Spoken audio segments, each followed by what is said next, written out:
नमस्कार। Satyendra UP 34 YouTube channel पे सभी दिव्यांगों का स्वागत है। आज हम आपको ऐसी कुछ इन्फॉर्मेशन देंगे जो बहुत से लोग जानते होंगे या बहुत से लोग नहीं भी जानते होंगे, लेकिन जो जानते होंगे वो भी उपयोग करने से सोचते हैं।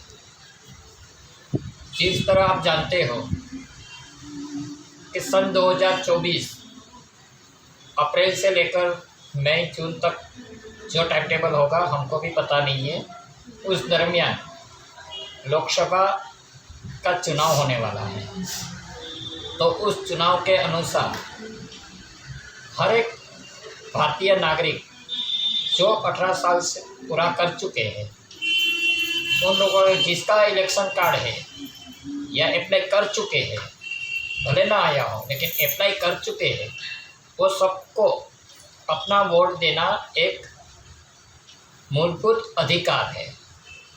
तो वो अधिकार का उपयोग करना अपनी जिम्मेदारी है।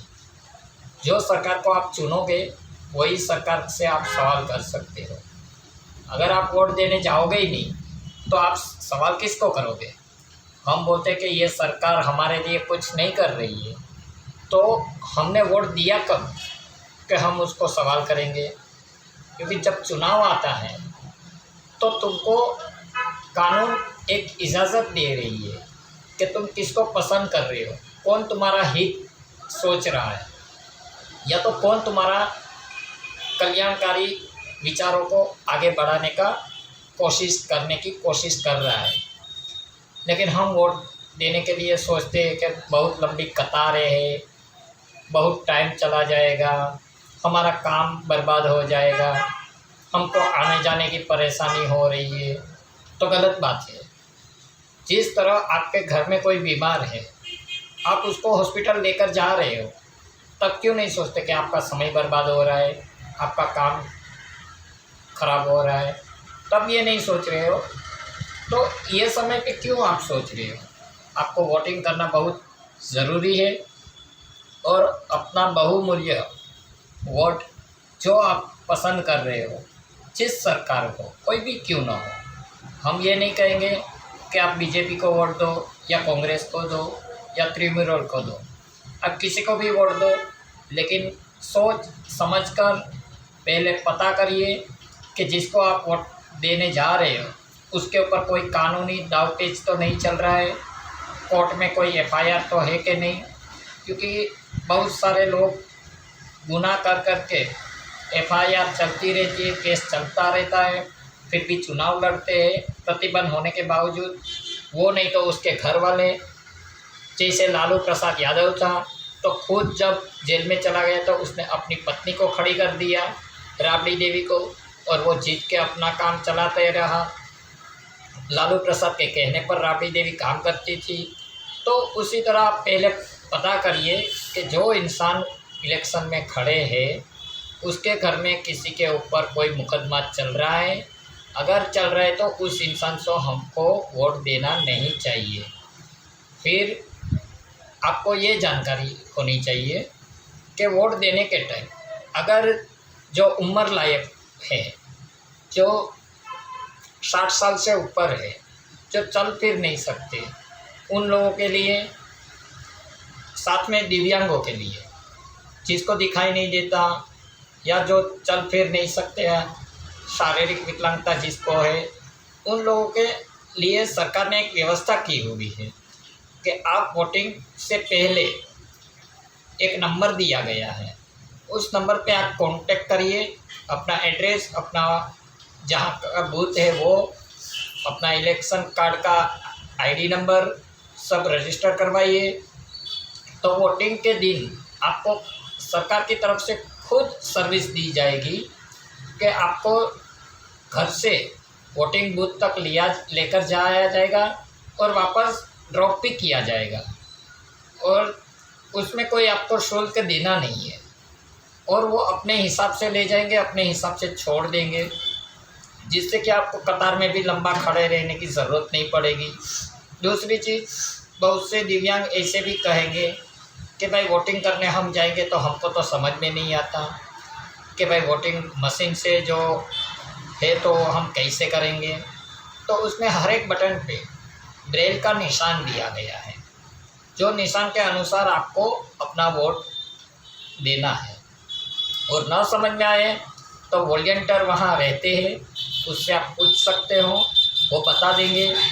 जब आप वोटिंग करने जा रहे हो तो उसको बोल दीजिए कि हाँ मेरे को समझ में आ गया, अब आप बाहर जा सकते हो। किसी के सामने वोटिंग करना ज़रूरी नहीं है। कोई आपको बोले कि हमको वोट देना तो किसी को मना भी मत करो, सबको बोलो हाँ हम आपको ही देंगे, लेकिन वोट उसी को दो जो आपके मन चाहे, जो आपको पसंद है, जिसके बारे में आपको जानकारी है। क्योंकि ये बहुत चलता है, हर जगह ऐसा है कि पैसा लो और वोट दो। तो ये सिस्टम से बाहर रहो, तभी अपना खुद का भविष्य आगे बढ़ पाएगा। जिस तरह मोदी सरकार बोलती है कि भतीजावाद दूर करो, तो सही बात है। जब भाई भतीजावाद दूर नहीं होगा तब तक कोई सही सरकार बनेगी नहीं और कभी कोई सही नेता आपको मिलेगा नहीं। हम सब बहुत से लोगों से सुने हैं कि मोदी जी को तो क्या दिक्कत है, कुछ नहीं है, देश के पैसे से, पब्लिक के पैसे से मौज कर रही है। लेकिन नहीं, ज़रूरी नहीं है। वो मौज तो कर रहा है लेकिन वो अपने बलबूते पे कर रहा है। आप लोगों को पता नहीं होगा, गुजरात में जब वो सीएम थे उस समय का भी मैं बता सकता हूँ कि जब उसको हर बर्थडे पे उसको प्रेजेंट मिलती थी, उसकी नीलामी होने के बाद जितने पैसे इकट्ठा होते थे वो मुख्यमंत्री राहत कोष में सब डोनेट होते थे। और आज की तारीख में भी हमको पता है जहाँ तक कि जितनी उसको भेंट सौगातें मिलती है वो पीएम राहत कोष में जमा हो जाता है, क्योंकि उसको कोई ज़रूरत नहीं है। वो अपने भाई लोगों को कभी सपोर्ट करने जाते नहीं है कि भाई मैं खुद इतना बड़ा नेता हूँ तो मेरे भाई को नौकरी दे दूँ, कभी नहीं सोचा उसने। वरना चाहते तो वो क्या अपने भाई 3-3 4-4 भाई है तो क्या अपने भाई लोगों को ऑफिस में नहीं बिठा सकते? वो भी बिठा सकते हैं, लेकिन उसने वो नहीं किया। जिस तरह सोनिया गांधी, राहुल गांधी कर रहे हैं, उस तरह अगर वो करते तो आज जो 10 साल में आपने देखा है वो कभी नहीं देख पाते। आज दिव्यांगों के लिए पर्टिकुलर हर एक स्टेट में एक नंबर दिया गया है कि अगर आपको परेशानियां हैं तो उस नंबर पे कांटेक्ट करके आप बात कर सकते हो। और अगले वीडियो में हम कोशिश करेंगे कि आपको तमाम स्टेट, जितने केंद्र शासित प्रदेश है, जितने स्टेट है अपने भारत में, वो सबका विकलांग कमिश्नर का नंबर आपको प्रोवाइड करवा देंगे। जिस तरह से वो नंबर के थ्रू आपको कोई भी परेशानियाँ आएगी तो आप उस नंबर से कांटेक्ट करके अपनी परेशानी, अपनी कंप्लेंट करवा सकते हो। फिर सरकार के विरुद्ध हो, किसी इंसान के विरुद्ध हो, कोई भी हो, तो उस तरह से आपको अगला वीडियो मिलेगा। जी धन्यवाद।